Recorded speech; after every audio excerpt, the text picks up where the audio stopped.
میری 4 بیٹیاں تھیں اور ان کی ماں مر چکی تھی، لیکن بیٹیوں کے اچھے مستقبل کے لیے میں نے دوسری شادی نہیں کی تھی اور تنہا ہی بیٹیوں کو پالا۔ وہ سلجھی ہوئی اور فرما بردار تھی۔ انہوں نے کبھی بھی کسی چیز کے لیے ضد نہیں کی تھی۔ میری بات کو وہ حکم کا درجہ دیا کرتی تھی۔ میں خود بھی نماز روزے کا بہت پابند تھا، اس لیے میری ساری بیٹیاں نماز روزے کی پابند تھیں اور اس کے ساتھ ساتھ پردہ بھی کرتی تھی۔ میں نے بیٹیوں کو اتنی آزادی دی تھی کہ وہ اپنی مرضی سے تعلیم حاصل کر سکیں، لیکن وہ بلا ضرورت گھر کے باہر نہیں جاتی تھی اور پڑھنے کے لیے بھی مکمل پردے میں جایا کرتی تھی۔ میں نوکری سے ریٹائر ہو چکا تھا اور گھر کا اوپر والا حصہ کرائے پر دے رکھا تھا اور چھوٹی سی کریانہ کی دکان بنا رکھی تھی، اسی سے میرا گزر بسر ہو رہا تھا۔ میری ساری بیٹیاں جوان ہو چکی تھی اور تقریباً تعلیم سے بھی فارغ ہو چکی تھیں، لیکن ابھی تک کسی ایک کا بھی رشتہ نہیں ہوا تھا۔ گھر میں کوئی عورت تو نہیں تھی جو آگے پیچھے رشتے کی بات کرتی، اور رشتہ کروانے والے ایسے عجیب و غریب رشتے بتاتے کہ ان کے لیے میرا دل مطمئن نہیں ہوتا تھا، اور جو اچھے رشتے آتے ان کی ایک ہی شرط ہوتی کہ لڑکی پردہ نہ کرے، اور جو دیندار گھرانوں کے رشتے آتے وہ ایسے ہوتے وہاں مجھے بیٹی دینے کا دل نہیں کرتا۔ اسی لیے میری چاروں بیٹیاں ابھی تک کنواری تھی اور میں ان کی طرف سے بہت ہی زیادہ پریشان تھا کہ جوان بیٹیاں گھر میں ہوں تو والدین کو پریشانی ہوتی ہے۔ ہمارے کرایہ دار بس 2 میاں بیوی تھے اور وہ بھی بڑی عمر کے تھے، اس لیے مجھے ان کی طرف سے کوئی مسئلہ نہیں تھا۔ ویسے بھی گھر میں آنے جانے کے لیے باہر سے ایک الگ رستہ تھا اور ان کے گھر میں موجود ہونے کی وجہ سے مجھے بھی تسلی رہتی تھی کہ بیٹیاں گھر میں اکیلی نہیں ہیں۔ ایک دن ان لوگوں کا اکلوتا بیٹا کینیڈا سے پڑھ کر واپس آیا، لیکن وہ بھی اچھا لڑکا تھا، نظر باز قسم کا نہیں تھا۔ مجھے اس کے کردار کا 1 ہفتے میں ہی اندازہ ہو گیا تھا، اس لیے مجھے اس کی طرف سے بھی تسلی ہو گئی۔ ایک دن شام کو میں باہر صحن میں بیٹھا تھا کہ وہ لڑکا میرے پاس آیا اور اس نے کہا کہ مجھے معلوم ہے کہ آپ اپنی بیٹیوں کے رشتوں کی وجہ سے پریشان ہیں۔ میں آپ کو ایک آفر دیتا ہوں، اگر چاروں بیٹیوں میں سے جس کی چاہے آپ مجھ سے شادی کروا دیں تو باقی تینوں کی شادی 1 سال کے اندر اندر ہو جائے گی، یہ میری گارنٹی ہے۔ میں نے اس وقت تو اسے ڈانٹ کر بھیج دیا، لیکن بعد میں اس کی بات پر سوچا تو مجھے ٹھیک لگا کہ لڑکا اچھا پڑھا لکھا ہے، میری بیٹی کو خوش رکھے گا۔ سارے مسئلے میں ایک قباحت تھی اور وہ یہ تھی کہ لڑکے کے والدین میرے پاس نہیں آئے تھے۔ اب مجھے یہ معلوم نہیں تھا کہ وہ اپنے والدین سے اجازت لے کر آیا ہے یا اس نے خود سے یہ بات کی ہے، اور میں خاندانی انسان تھا، میں ایسے کس طرح اپنی بیٹی کسی کے ہاتھ میں دے دیتا جب تک کوئی عزت سے مانگ کر نہ لے جاتا۔ اس کے بعد اس لڑکے نے آتے جاتے رستہ گزرتے مجھے 2-3 دفعہ پوچھا کہ آپ کا کیا فیصلہ ہے، لیکن میں نے اسے ہر دفعہ ڈانٹ کر خاموش کروا دیا کہ تم اپنے کام سے کام رکھو، تمہیں اس بات سے کوئی لینا دینا نہیں ہونا چاہیے۔ لیکن میری گرتی ہوئی صحت مجھے پریشان کر رہی تھی۔ کافی دن گزر گئے اور اس لڑکے کا تقاضا جوں کا توں رہا۔ میں نے اس سے کہا کہ تم اپنے ماں باپ کو بھیجو اور وہ عزت سے مانگیں گے تو ہی میں بیٹی بیاہ کر دوں گا۔ مجھے لگتا تھا اس بات پر وہ اپنے والدین کو نہیں بھیجے گا اور بات ختم ہو جائے گی، لیکن اسی دن شام کو اس کے والدین آ گئے اور انہوں نے آ کر سب سے چھوٹی بیٹی کا رشتہ مانگ لیا۔ اس لیے میں نے رسمی طور پر سوچنے کا وقت لیا۔ بیٹیوں سے مشورہ کرنے پر انہوں نے کہا کہ ہمیں کوئی اعتراض نہیں ہے، اگر چھوٹی کے نصیب جاگ رہے ہیں تو پہلے چھوٹی کو ہی بیاہ دینا چاہیے۔ اس طرح 1 ہفتے کے بعد ہی میں نے اپنی بیٹی کا رشتہ دے دیا۔ رشتہ ہونے کے بعد ان لوگوں نے رخصتی کی ضد کرنا شروع کر دی۔ ان کو جہیز کے نام پر کچھ بھی نہیں چاہیے تھا، بس سادگی سے 4 لوگ بلا کر نکاح کر دیں اور بیٹی رخصت کر دیں۔ اس لیے بس قریبی جاننے والوں کو بلایا اور ایک چھوٹی سی تقریب میں بیٹی کی رخصتی کر دی۔ شادی کے بعد میری بیٹی بہت خوش تھی اور اس کا میرے گھر میں بھی آنا جانا رہتا تھا۔ اس کے سسرال والے بھی اس سے بہت خوش تھے اور اس کا شوہر بھی، کیونکہ وہ ہمارے رشتہ دار ہو گئے تھے، اس لیے وہ کھلے عام ہمارے گھر آتا جاتا تھا۔ لیکن میری باقی بیٹیاں ابھی بھی اس سے پردہ کرتی تھی۔ چھوٹی بیٹی کی شادی کے 3 ماہ بعد ہی سب سے بڑی بیٹی کا بہترین رشتہ آ گیا۔ میں تو حیران تھا کہ جس طرح میرے داماد نے کہا تھا ویسا ہی ہو رہا ہے۔ اس کے سسرال والوں کو بھی شادی کی جلدی تھی، لیکن جہیز ان لوگوں کو بھی سختی سے منع تھا اور انہوں نے مجھ سے نہیں لیا۔ اس بیٹی کو میں نے ایسے ہی رخصت کر دیا۔ اس کے رخصت کرنے کے 4 ماہ بعد ہی دوسری دونوں بیٹیوں کے لیے بھی ایک ہی گھر سے رشتے آ گئے۔ دونوں لڑکے کزن تھے اور دونوں ہی رشتے مناسب تھے۔ ان بیٹیوں کے بھی فرض سے سبکدوش ہونے کے بعد میں بہت خوش تھا، اور 1 ہی سال کے اندر اندر ہی میری چاروں بیٹیوں کی شادیاں ہو گئی تھیں۔ اور 4 فرض ادا کرنے کے بعد جب میری چھوٹی بیٹی جو کہ میرے کرایہ دار کے گھر پر بہو بن کر گئی تھی، ان لوگوں نے یہاں سے جانے کا فیصلہ کر لیا۔ کہ ان کے بیٹے کی کینیڈا میں جاب ہو گئی تھی اور وہ سب کو ساتھ لے کر جانا چاہتے تھے۔ میں ان کو منع تو نہیں کر سکتا تھا، اس لیے اسے اپنے شوہر کے ساتھ جانے کی اجازت دے دی۔ میری 2 بیٹیاں جو 2 کزنوں کی بیویاں تھیں وہ پہلے ہی باہر کے ملک میں ہوتی تھی۔ اس ملک میری صرف ایک بیٹی رہ گئی تھی۔ مجھے ان سب کا خیال تو تھا، لیکن یہ بھی تسلی تھی کہ وہ اپنے گھر میں خوش ہے۔ چھوٹی بیٹی کے جانے کے کچھ عرصہ بعد ہی بڑی بیٹی کے سسرال والے بھی بیرون ملک منتقل ہو گئے اور مجبوراً ان کے ساتھ میری بیٹی کو بھی جانا پڑا۔ پاکستان میں میری کوئی بیٹی نہیں تھی، لیکن وہ مجھے فون کرتی رہتی اور اپنے سسرال میں بہت خوش تھیں۔ ان کی خوشی دیکھ کر میں مطمئن تھا، بس کبھی کبھار دل چاہتا کہ ان سے ملوں، لیکن اتنی دور جانے کی استطاعت نہیں تھی، اور ویسے بھی وہ الگ الگ ملکوں میں تھی۔ ایک سے ملنے جاتا تو باقی سب سے بھی ملنا پڑتا مجھے لگتا تھا کہ میرے پاس زیادہ وقت نہیں ہے، میری صحت ٹھیک نہیں رہتی تھی۔ میں نے گھر میں ایک ملازم لڑکا رکھ لیا تھا۔ چاروں بیٹیاں میرے منع کرنے کے باوجود وقتاً فوقتاً مجھے کچھ نہ کچھ رقم بیچتی رہتی تھیں، اور میری اپنی دکان بھی اور پینشن میرے لیے کافی تھی۔ اوپر والا حصہ تو پہلے ہی میں نے کرائے پر دے رکھا تھا، لیکن اپنے گھر کا بھی ایک حصہ کرائے پر دے دیا تھا، اس لیے مجھے پیسوں کا کوئی مسئلہ نہیں تھا۔ زندگی سکون میں گزر رہی تھی۔ ایک لڑکا دکان پر رکھ دیا تھا جو دکان چلاتا تھا، تو ایک لڑکا گھر میں 24 گھنٹے میرے ساتھ رہتا تھا۔ ایک عورت ہفتے کے ہفتے آتی اور ہم دونوں کے کپڑے دھو جایا کرتی تھی۔ باقی کھانا بنانا، گھر کی صفائی وہ لڑکا ہی کرتا تھا۔ مجھے اپنے بیٹوں کی طرح لگتا تھا، لیکن بیٹیوں سے ملنے کی حسرت دل ہی دل میں رہتی تھی۔ ہر وقت بیٹیوں کی باتیں کرتا رہتا، صبح شام اسی آرزو میں گزر رہے تھے کہ میں اپنی بیٹیوں سے مل سکوں۔ ایک دن میں بازار گیا تو لڑکا میرے ساتھ نہیں تھا، وہ مجھ سے چھٹی لے کر گاؤں میں اپنے والدین کے پاس گیا تھا، اس لیے مجھے خود ہی سبزی وغیرہ لے کر آنی تھی۔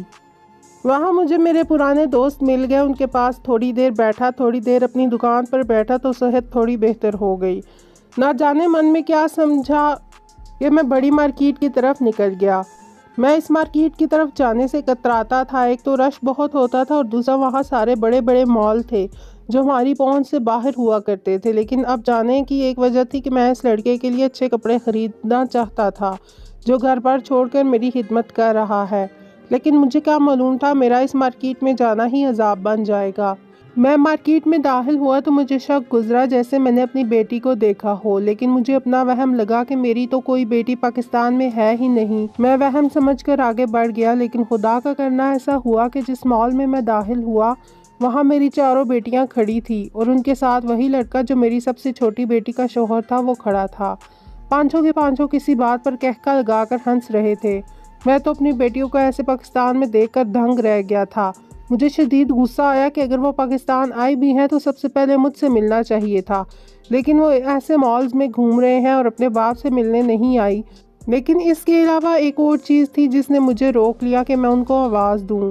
شاید ان میں سے بھی کسی کی نظر مجھ پر پڑ گئی تھی اور وہ پانچوں ہی فوراً وہاں سے چلے گئے، اور ان میں سے کسی نے بھی مجھ سے ملنے کی ضرورت محسوس نہیں کی، اور انہوں نے ایسے ظاہر کیا جیسے انہوں نے مجھے دیکھا ہی نہ ہو۔ میں کیسے گھر پہنچا مجھے معلوم نہیں تھا۔ رہ رہ کر وہ منظر میری آنکھوں کے سامنے آتا، اور کبھی مجھے دکھ سے دو چار کرتا تو کبھی غصے سے، اور کبھی مجھے بے بسی محسوس ہوتی۔ گھر میں کوئی تھا بھی نہیں، میں اکیلا ہی بیٹھ کر روتا رہا، کوئی چپ کروانے والا بھی نہ تھا۔ جانے کس وقت میرے دماغ میں درد اٹھا، میں بے ہوش ہو گیا۔ شاید اسی حالت میں اللہ کو پیارا ہو جاتا، لیکن ابھی اس راز سے پردہ میرے رب نے اٹھانا تھا، اس لیے ہمارے کرایہ داروں میں سے کوئی ہمارے گھر آیا اور مجھے اس حالت میں دیکھ کر فوراً ہی ہسپتال لے گیا، جہاں ڈاکٹرز نے بتایا کہ شدید قسم کے ذہنی دباؤ کی وجہ سے ان کے دماغ کی نس پھٹ گئی ہے۔ 3 دن انڈر آبزرویشن رہنے کے بعد میری طبیعت بہتر ہونا شروع ہوئی، لیکن جب مجھے ہوش آتا تو وہی منظر میری آنکھوں کے سامنے آ جاتا اور مجھے پھر شدید غصہ آنے لگتا، جس کی وجہ سے میرے سر میں درد شروع ہو جاتا اور پھر ڈاکٹرز انجیکشن لگا دیتے۔ 10 دن ایسے ہی گزر گئے۔ آخر میں نے خود کو سنبھال لیا اور ڈاکٹرز نے بہت ساری احتیاطی تدابیر کے ساتھ مجھے گھر بھیج دیا۔ اس دوران وہ لڑکا بھی گاؤں سے آ گیا تھا اور اس دفعہ آتے ہوئے اپنے ساتھ اپنے ماں باپ کو بھی لے آیا تھا تاکہ اچھے سے میری دیکھ بھال ہو سکے۔ جس دن میں ہسپتال سے گھر آیا اس دن میری سب سے بڑی بیٹی کا فون آیا، لیکن میں نے غصے سے فون اٹھانے سے انکار کر دیا اور نہ ہی کسی اور کو فون اٹھانے دیا۔ اس دن میری چاروں بیٹیوں کے فون آتے رہے، لیکن میں نے کسی کا بھی فون اٹینڈ نہیں کیا کیونکہ میں ان سب سے شدید غصے میں تھا۔ لیکن اس سے کیا فائدہ، کیونکہ دل ہی دل میں بیٹیوں سے ملنے کو تڑپ تو میں بھی رہا تھا، لیکن مجھے بھی ایک ضد تھی کہ مجھے ان کا فون نہیں اٹھانا۔ جب وہ پاکستان میں ہے تو ان کو چاہیے کہ مجھے ملنے آئیں، لیکن ایک ہفتہ گزر گیا، ان کا فون کبھی کبھی آتا رہتا جو میں نہیں اٹھاتا تھا، لیکن ان میں سے کوئی بھی ملنے نہیں آیا۔ مجھے اب فکر ہونے لگی کہ میری بیٹیاں اتنی بے وفا تو نہیں ہے کہ پاکستان میں ہوں اور اپنے باپ سے ملنے نہ آئیں، اور وہ بھی اس صورتحال میں جب میں ان کا فون تک نہیں اٹھا رہا۔ باپ ہونا اپنی شفقت سے مجبور ہو گیا، اور جب سب سے چھوٹی بیٹی کا فون آیا تو میں نے اٹھا لیا۔ وہ سب سے چھوٹی ہونے کی وجہ سے میری لاڈلی بھی تھی۔ سلام دعا کے بعد اس نے فوراً پوچھا کہ آپ میرا فون کیوں نہیں اٹھا رہے تھے؟ باجیاں بھی بتا رہی تھی کہ آپ ان کا فون نہیں اٹھا رہے، آپ کی طبیعت تو ٹھیک ہے نا؟ میں اس کے لہجے میں موجود فکر محسوس کر کے حیران ہو گیا، اور میں سوچ رہا تھا کہ فون اٹھاتے ہی پہلے اس سے یہ پوچھوں گا کہ مجھ سے ملنے کیوں نہیں آئی۔ اس کے لہجے میں موجود فکر اور تڑپ نے مجھے پریشان کر دیا کہ میری بیٹی اگر مجھ سے اتنا پیار کرتی ہے تو آخر ایسی کیا وجہ ہے کیوں مجھ سے ملنے نہیں آتی۔ میں نے جب اس سے پوچھا کہ وہ کب پاکستان آئے گی تو اس نے بتایا کہ اس کے سسرال والوں کا ابھی کوئی ارادہ نہیں ہے، لیکن مجھے آپ کی طبیعت ٹھیک نہیں لگ رہی، میں کوشش کروں گی کہ پاکستان آ جاؤں۔ اس کی باتیں سن کر مجھے عجیب لگا کہ وہ اتنے دھڑلے سے اپنے باپ سے جھوٹ کیوں بول رہی ہے، لیکن آپ نے 2-4 باتوں کے بعد فون بند کر دیا۔ اب میں نے سوچا کہ جب مجھے باقی سب سے بھی بات کرنی ہوگی تو میں ان سے بھی یہی پوچھوں گا، کوئی تو سچ بولے گا مجھ سے۔ اپنی بیٹیوں پر غصہ آنے کے ساتھ ساتھ تجسس ہو رہا تھا کہ کوئی تو وجہ ہے جو وہ اپنے باپ سے جھوٹ بول رہی ہیں۔ میری باقی تینوں بیٹیوں نے بھی یہی کہا تھا کہ وہ بھی پاکستان میں نہیں ہیں اور نہ ہی ابھی آ سکتی ہیں۔ اگر میں نے خود اپنی آنکھوں سے ان کو دیکھا نہ ہوتا تو شاید یقین کر لیتا کہ میری بیٹیاں نہیں تھی، کیونکہ ان کے لہجے سے بالکل بھی ایسا محسوس نہیں ہو رہا تھا کہ وہ جھوٹ بول رہی ہیں یا ان کو میری فکر نہیں ہے، بلکہ وہ سب تو میری طبیعت خراب کو سن کر پریشان ہو گئی تھی اور میرے پاس پہنچنا چاہتی تھیں۔ مجھے بالکل سکون نہیں آ رہا تھا، دل چاہتا تھا کہ فوراً ایک دفعہ بیٹیاں سامنے آئیں اور ان کو گلے سے لگا کر پیار کروں، اور مجھے خود پر غصہ بھی آ رہا تھا کہ مال میں بیٹیوں کو دیکھ کر مجھے وہیں ان کو بلا لینا چاہیے تھا، وہاں تو وہ میرے سامنے جھوٹ نہ بول سکتی۔ اس دن کے بعد بہت دفعہ اس مال کے چکر لگا چکا تھا، لیکن پھر وہ مجھے وہاں بھی نظر نہیں آئیں، اور پریشانی مجھے دن بدن کمزور کر رہی تھی، صحت گرتی جا رہی تھی۔ میرے کرایہ دار، میرے گھر کام کرنے والے سبھی مجھ سے بہت پیار کرتے تھے اور میرا بہت ہی خیال رکھتے تھے، لیکن ان سب کی موجودگی بھی میری بیٹیوں کی برابر نہیں ہو سکتی تھی۔ ایک دن میں ویسے ہی بازار میں گھوم رہا تھا، شاید دل میں یہ خیال تھا کہ ایسے ہی آگے مجھے میری بیٹی نظر آئی تھی تو اب بھی نظر آ جائیں گی، لیکن ہوا یوں کہ میری طبیعت پہلے ہی خراب تھی۔ بازار میں گرمی میں گھومنے کی وجہ سے میرا بی پی لو ہونا شروع ہو گیا اور مجھے محسوس ہونا شروع ہو گیا کہ اب مزید نہیں چل سکتا۔ اس لیے میں پاس کے ہوٹل میں گیا، وہ 5 اسٹار ہوٹل تھا، لیکن مجھے کھانا نہیں تھا اور قریب ترین ہوٹل وہی تھا، اسی لیے میں اس ہوٹل میں چلا گیا۔ جا کر بیٹھا تو ہوٹل کے قانون کے مطابق ویٹر میرے سر پر سوار ہو گیا۔ میں نے اسے اچھا سا جوس لانے کو کہا اور ٹیبل پر پہلے سے موجود جگ میں سے پانی ڈال کر پیا تو طبیعت کچھ بحال ہوئی۔ اب میں نے غور کرنا شروع کیا، یہ کوئی بہت ہی اعلیٰ ہوٹل تھا، ہر طرف سوٹ میں ملبوس لوگ نظر آ رہے تھے، لیکن مجھے کسی سے کیا لینا دینا تھا، میں تو صرف جوس کے انتظار میں تھا کہ طبیعت کچھ بحال ہو۔ تھوڑی دیر میں ہی ویٹر جوس لے کر آ گیا، میں نے جوس پی کر بل ادا کیا، لیکن چلتے چلتے میری نظر دوسری منزل کی بالکنی میں پڑی اور وہ منظر دیکھ کر میں وہیں جم گیا۔ اس بالکنی میں میز کے گرد میری چاروں بیٹیاں بیٹھی ہوئی تھیں۔ میں نے موقع غنیمت جانا اور تیزی سے سیڑھیوں کی طرف بڑھ گیا۔ ان کو شاید خیال بھی نہ ہوگا کہ اس ہوٹل میں ان کا باپ بھی آ سکتا ہے۔ میں تیزی سے اوپر گیا اور سیدھا ان کے ٹیبل کی طرف بڑھا۔ وہ مجھے دیکھ کر پریشان ہو گئیں، لیکن ایسے ظاہر کیا جیسے وہ مجھے جانتی ہی نہ ہوں۔ میں نے ان سے بات کرنے کی کوشش کی تو ایک بیٹی نے مجھے سختی سے یہاں سے جانے کو کہا اور چپکے سے ایک کاغذ میرے ہاتھ میں پکڑا دیا جس پر لکھا تھا، آپ اپنے گھر چلے جائیں، ہم لوگ گھر آتی ہیں اور گھر آ کر بات کریں گی۔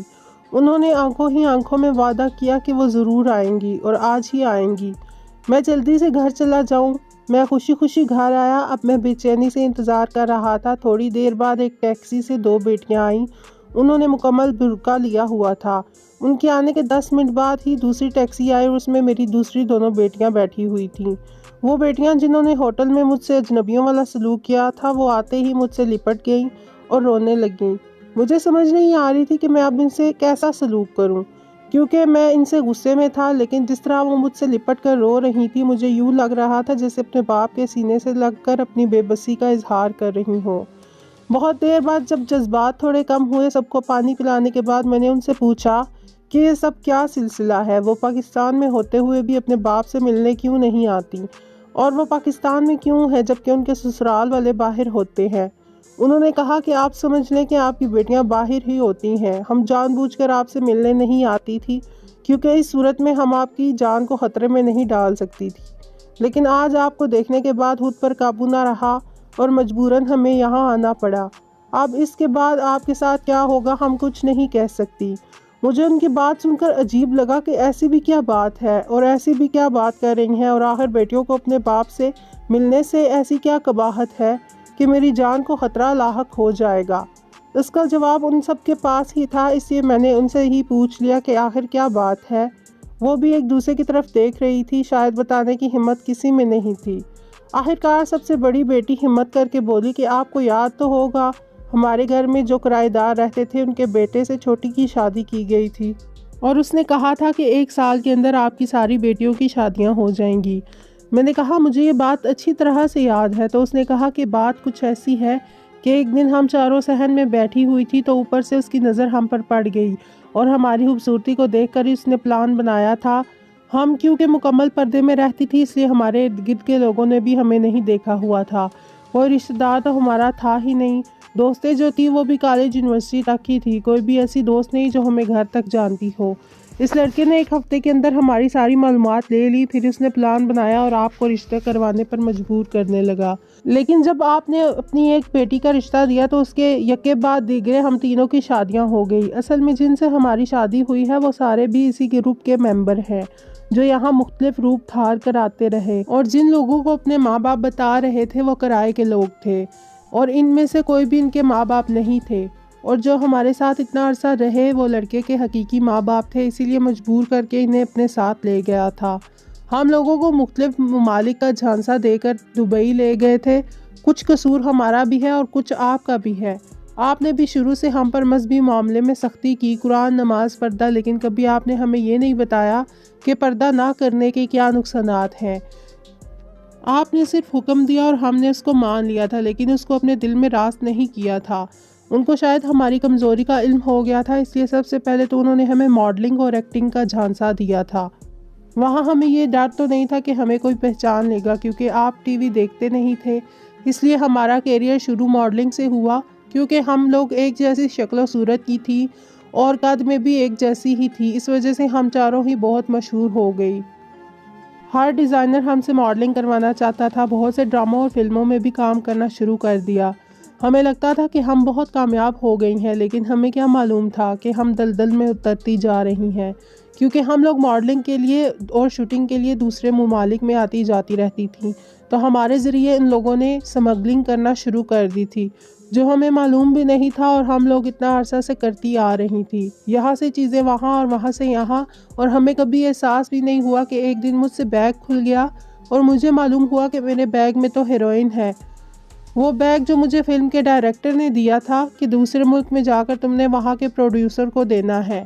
ایسی چیزیں ہمیں اکثر دی جاتی تھیں۔ یہ سب لوگ آپس میں ملے ہوئے تھے جو نہ صرف ہیروئن بلکہ چرس، ہیرے، اسلحہ، اعضاء انسانی، ہر طرح کی سمگلنگ میں ملوث ہیں، اور یہ سمجھتے ہیں کہ ہم نے یہاں سے نکلنے کی کوشش کی، لیکن ان لوگوں نے ہمیں وہ ویڈیوز دکھائی جس میں ہم ساری چیزیں لے کر جا رہی تھی، اور صاف لفظوں میں انہوں نے کہہ دیا کہ اگر تم لوگوں نے یہ بات کسی کو بتانے کی کوشش کی یا ہمارے کاروبار میں دخل دینے کی کوشش کی تو یہ ساری ویڈیو ساری دنیا تک پہنچ جائیں گی، تم لوگوں کو دنیا کے کسی ملک میں پناہ نہیں ملے گی، انٹرپول تم لوگوں کے پیچھے پڑ جائے گا، اور ان کے ساتھ ساتھ ہم تمہارے باپ کو گولیوں سے اڑا دیں گے۔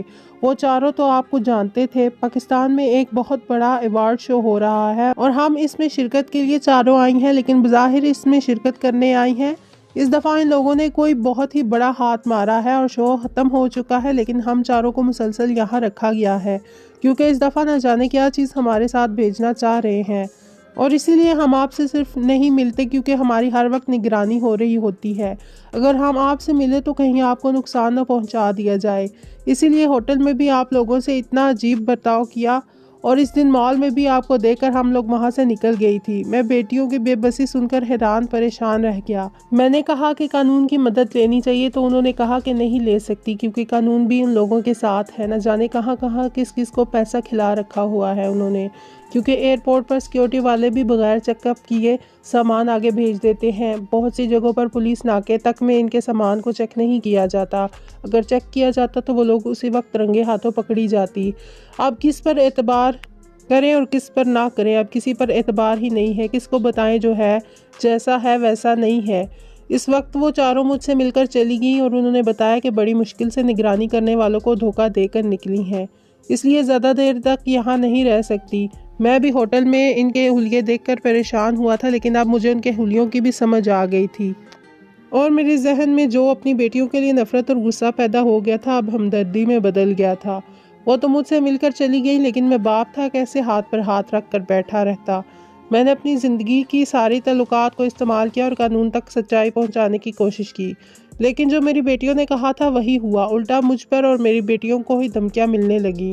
اس لیے میں چپ ہو کر بیٹھ گیا اور اپنا معاملہ اللہ پر چھوڑ دیا۔ میری بیٹیاں اندر ہی اندر ان لوگوں کے بارے میں ثبوت جمع کرنے میں لگی تھی، لیکن اللہ کا انصاف بالکل الگ ہوتا ہے۔